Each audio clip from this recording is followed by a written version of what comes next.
Hold on. Barcelona preparing a massive deal for Osimhen, Salah, about to pocket 150 million for one season. And Real Madrid's golden boy ENDRICK already looking for the exit door. Yeah, this is going to be wild. Stay with me because what I'm about to tell you is absolutely insane. What's up everyone? Welcome back to the channel. If you're new here, hit that subscribe button because we're diving into the craziest transfer rumors and news happening right now. And trust me, today's stories are something else. Before we jump in, do me a huge favor and smash that like button. We're aiming for 350 thumbs up on this one. And honestly, your support means everything. It helps us keep bringing you the best football content possible. Now let's shift gears to Barcelona, because they're planning something big. Robert Lewandowski's contract expires this summer, and according to Mundo Deportivo, there's a real chance he's leaving, which means Barcelona need a new attacking leader. And the name that keeps coming up, Victor Osimhen. Hansi Flick's team has put the Nigerian striker on their shortlist. Barcelona are closely monitoring him, and the reports are clear he's definitely a player they want. Now, they're not in active negotiations with Galatasaray yet, but there's no doubt they're planning to make contact in 2026. Basically, Barcelona are just waiting for the right moment when a major transfer becomes financially possible. Flick is building his team for a new era, and if Lewandowski does leave, the club won't hesitate to make a move. And let's be real here, Barcelona know exactly what they need, a powerful, proven number 9, with big game experience. Who fits that better than Osimhen?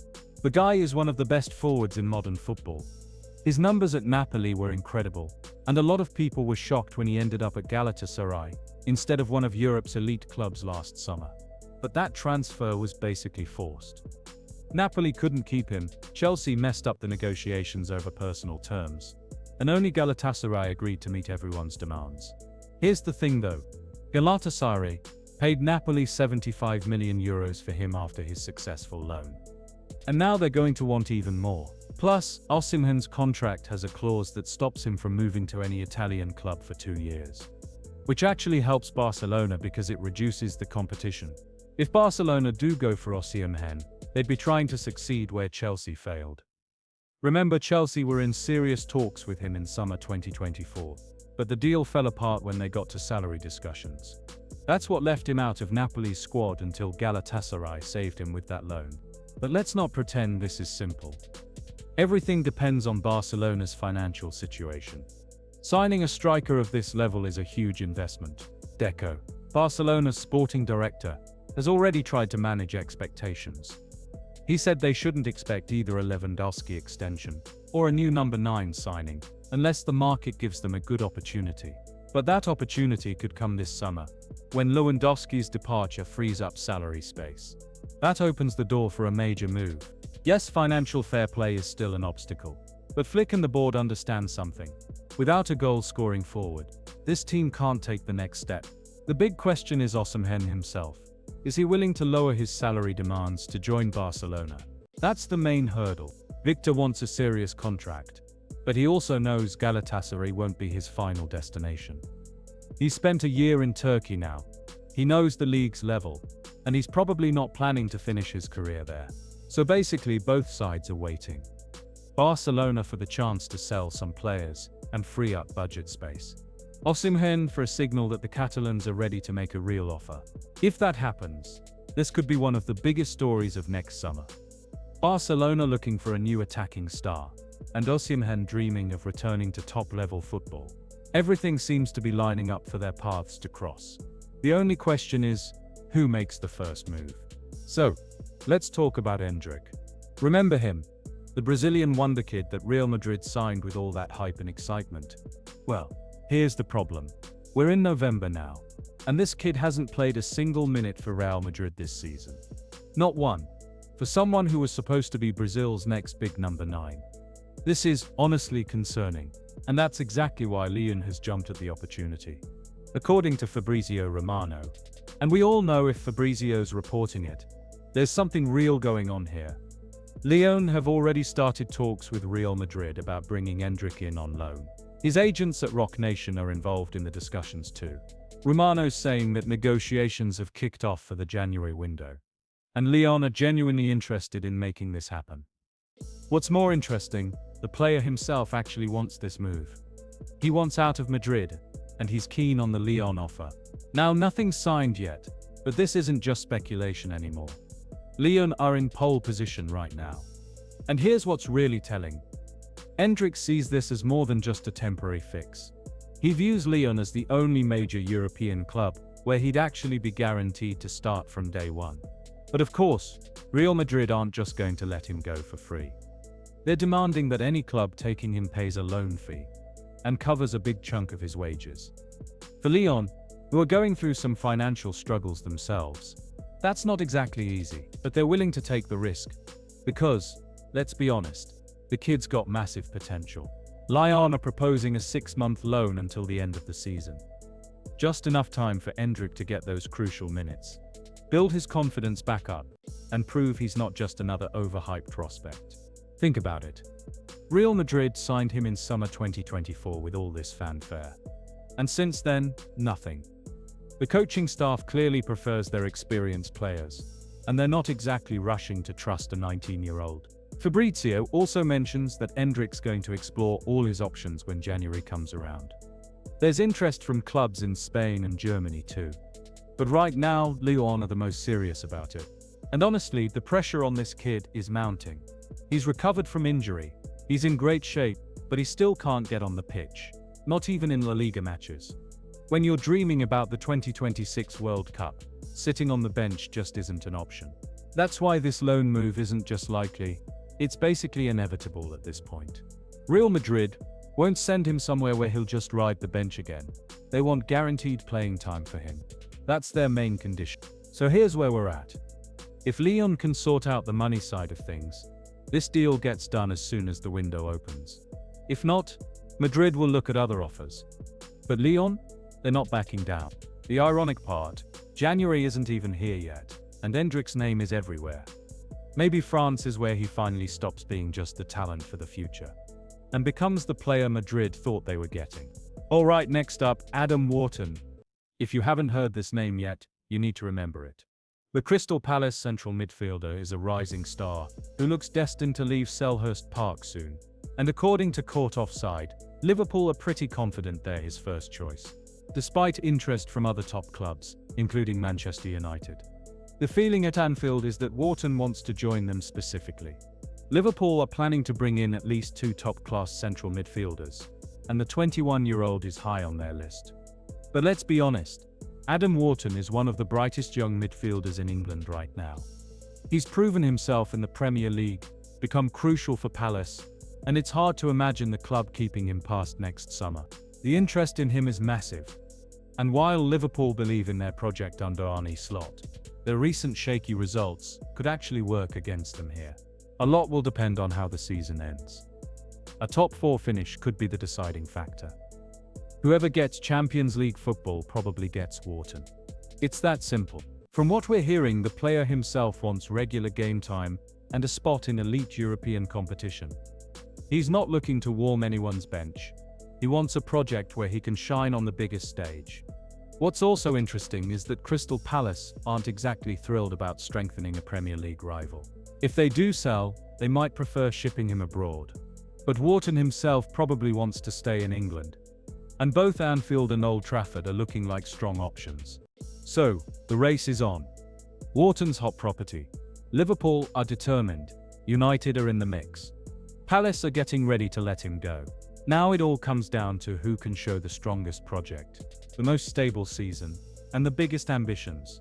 Now let's talk about Barcelona's current situation, because this is way more than just a results crisis after those losses to PSG and in El Clasico. This is a full-blown squad crisis. Hansi Flick is working under conditions that are honestly close to disastrous. Here's what's happening. The problem has gotten so bad that Flick reportedly gave 4 first-team players extra time off. Why? Because right now, 8 players don't have medical clearance to play. This is affecting absolutely everything in terms of planning. Let me break this down for you. In attack, there's a tiny bit of hope. Lewandowski and Dani Olmo are both doing some training with the group. Now, Lewandowski has a tear in his left hamstring that he picked up on international duty, but his recovery looks positive. There's a chance he'll be ready for the Elche match. Dani Olmo, also injured with his national team, is back in group training too. But the coaching staff is being extremely careful. They don't want any setbacks. But the good news stops there. Rafinha's dealing with ongoing right hamstring problems. He's training alone, and nobody knows when he'll be back. Complete uncertainty. And don't forget Lamine Yamal. Yes, he's playing, but he has a chronic groin issue. He's literally playing through pain, so you can't really count him as fully fit. Moving to midfield, things get even worse. Wednesday brought terrible news about Pedri, a serious tear in his left hamstring. Best case scenario, he returns for the Real Betis match on December 6th or 7th. Then there's Gavi, still recovering from meniscus surgery. Everything's going according to plan. But it's a long plan. He's expected to be out for 4 to 5 months. In defense, the situation isn't any better. Andreas Christensen is basically a mystery. First a stomach bug, then a calf injury. He's out. Balde and Koundé keep going in and out, adding more instability to an already shaky backline. Even goalkeeping, which looked solid, has become a headache. Ter Stegen had surgery back in July for recurring lower back pain. We won't see him until late this year or maybe early next year. Joan Garcia, who started as number 1, got injured in late September against Oviedo. Meniscus surgery on his left knee. He won't be back until after the next international break. The bottom line, Hansi Flick has incredibly limited options right now.